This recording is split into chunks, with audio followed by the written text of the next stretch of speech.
I'm considering recording a video today because it's been a while. You should. What are you gonna make it about? I have like two scripts that I could record. One was the 5-page one that I made, and the other was a rehash of another thing that I made. Well, what is it?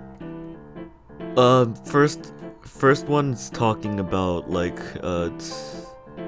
pop culture, I guess, like just like gaming related stories. The other one's talking about cringe. Yeah, of course, just cringe in general. Yeah. Hello there, my name is Chunkedname, and call me Chunked, and this entire video script was supposed to be 4 pages long and already done, but I didn't like how it turned out after a few months. So I'm redoing it. F you, roll the title card.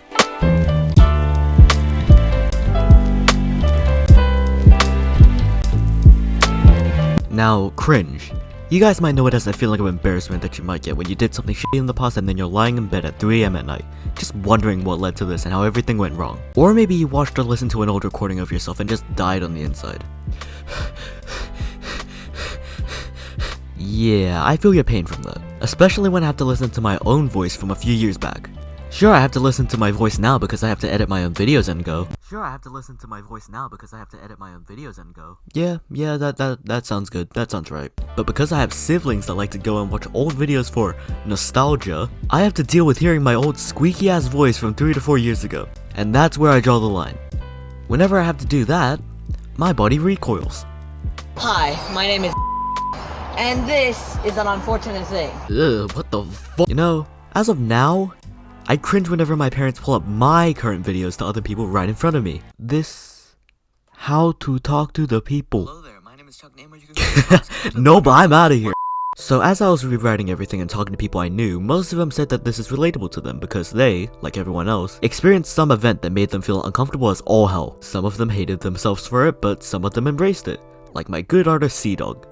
I'm the embodiment of cringe. That's me.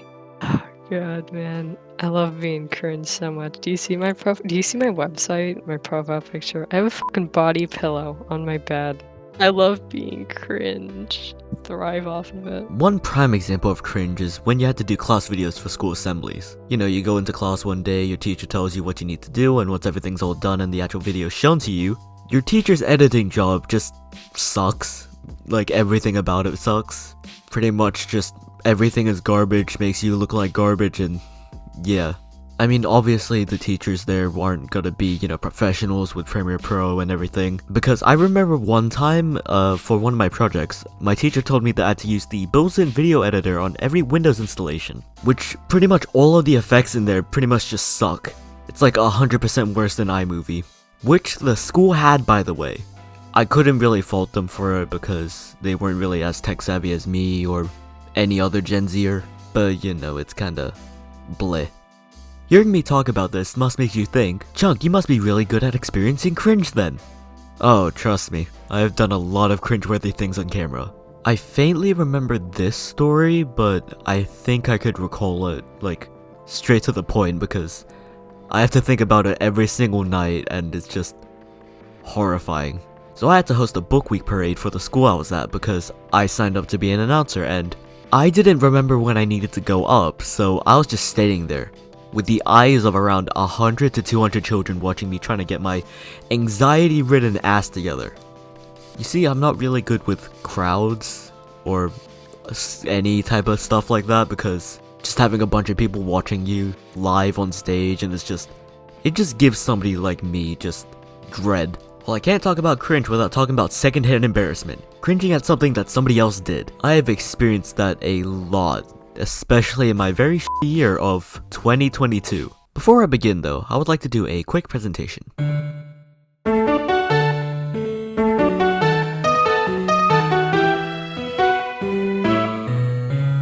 Dark humor.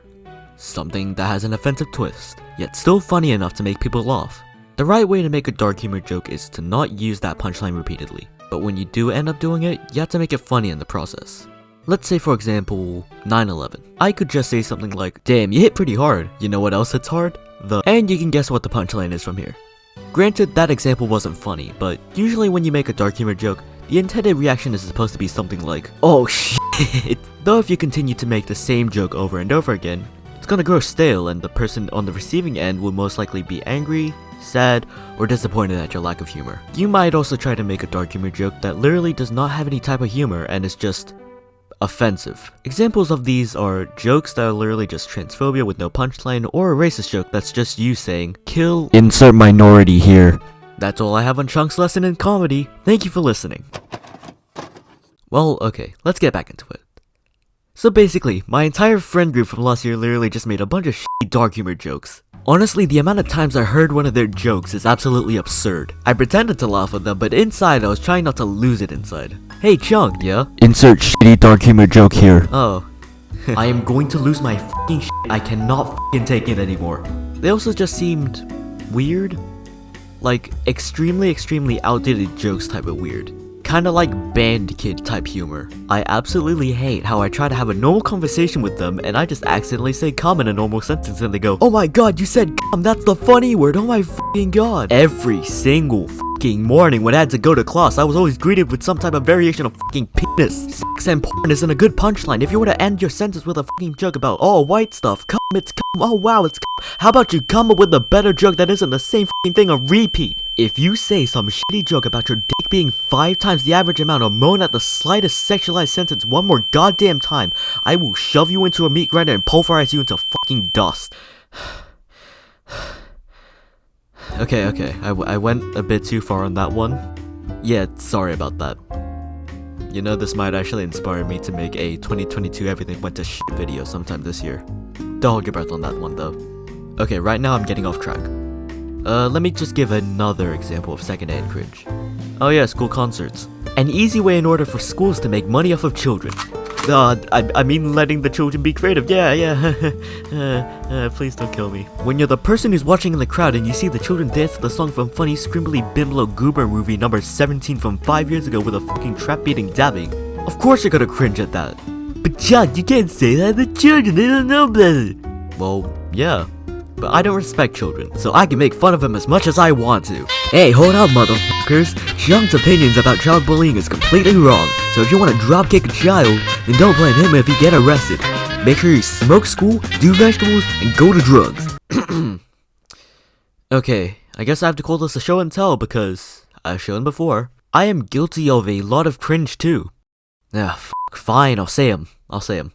Something that haunts me to this day is that one day on the internet in 2018, I saw a funny image online. Problem is that I had the mental maturity of a 5-year-old.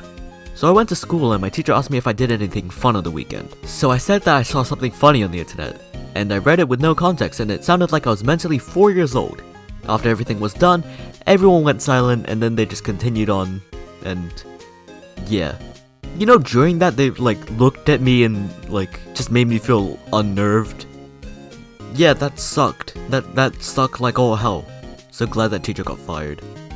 Alright, yeah, here's the image. Here comes the pain. Or as I'd like to call it, emotional damage. You know that sort of chilling feeling of disappointment that you feel whenever you remember something like this? You're just minding your own business and remember something you suppressed deep in your subconscious, and after a few seconds, you're on the floor and you're foaming out the mouth. Oh wait, that's just having an epileptic seizure.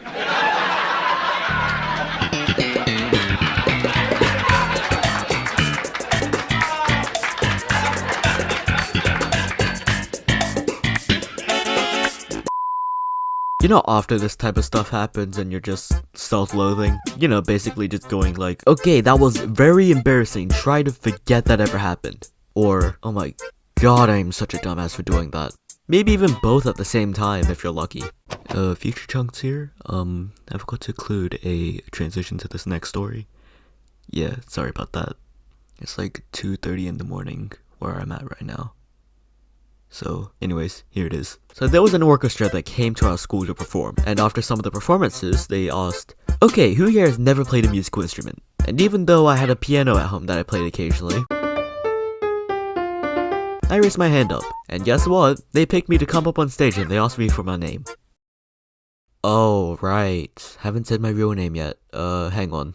Hey dude, can I see your name? Yeah, sure, f it, I don't care. Okay, well, here's the big reveal. My real name is Ann. Yeah, N. Just 2 letters. You wonder how people get this wrong? Well, they say it incorrectly and they say on. So you can just imagine what this guy said. So, what's your name? It's N. On? N-A-N. Ah, on. God, I want to kill this guy and then kill myself. So after butchering my name, he had me play a note 3 times on a violin. Hang on, I think I remember the 3 notes. Let me play on my piano. Hang on, was it this? No, that wasn't it. It was this. There we go. Yeah, it was this. Okay, so being on stage while that happened was kinda anxiety inducing, and I just went along with it. Like, yeah, sure, I did it, but like, it was just like, heart racing, you know, everything. And after I did that, I had people go up to me and saying, "Good job, On. Nice job, On. Hey, On." Yeah, that sucked. That sucked a lot. The main point I'm getting is that being on stage is hard, and especially if it's something you thought was cool at the time, but then you regret it later. I'm sounding like a broken record, but it's something anybody feels. I would feel more comfortable if I just did it by myself, and just recorded it, and then bam, show everyone else. Final story of the night. Okay, so I started a really old YouTube channel when I wasn't really supposed to be allowed on YouTube, and it's just filled with garbage. Thank God all those videos are deleted now, but it was my shitty try-hard attempt to be a YouTuber. Like one of those children's unboxing YouTubers. I mean, who wouldn't want to get rich off of video games and toys? Well, I can list a few good reasons. They've either lost the interest to do that, or their dreams are just crushed by some adult. So you're probably now thinking about all the memories that you wanted to suppress in your mind and said, "God damn it, fuck you, Chunked, how am I gonna forget all this shit?" Well, the best advice I would give to you is just think about the future, but to be honest, your best option is just to live with the pain. Even though this stuff is embarrassing, it also gives you experience to not do anything you regret in the future. So I would just say to let yourself live some of your worst memories to learn from your mistakes and benefit yourself in the future. And if you don't want to do that, then you can continue hitting your head on the wall whenever you take a shower. Anyways, that's all for today, and I'll see you all sometime soon. Later.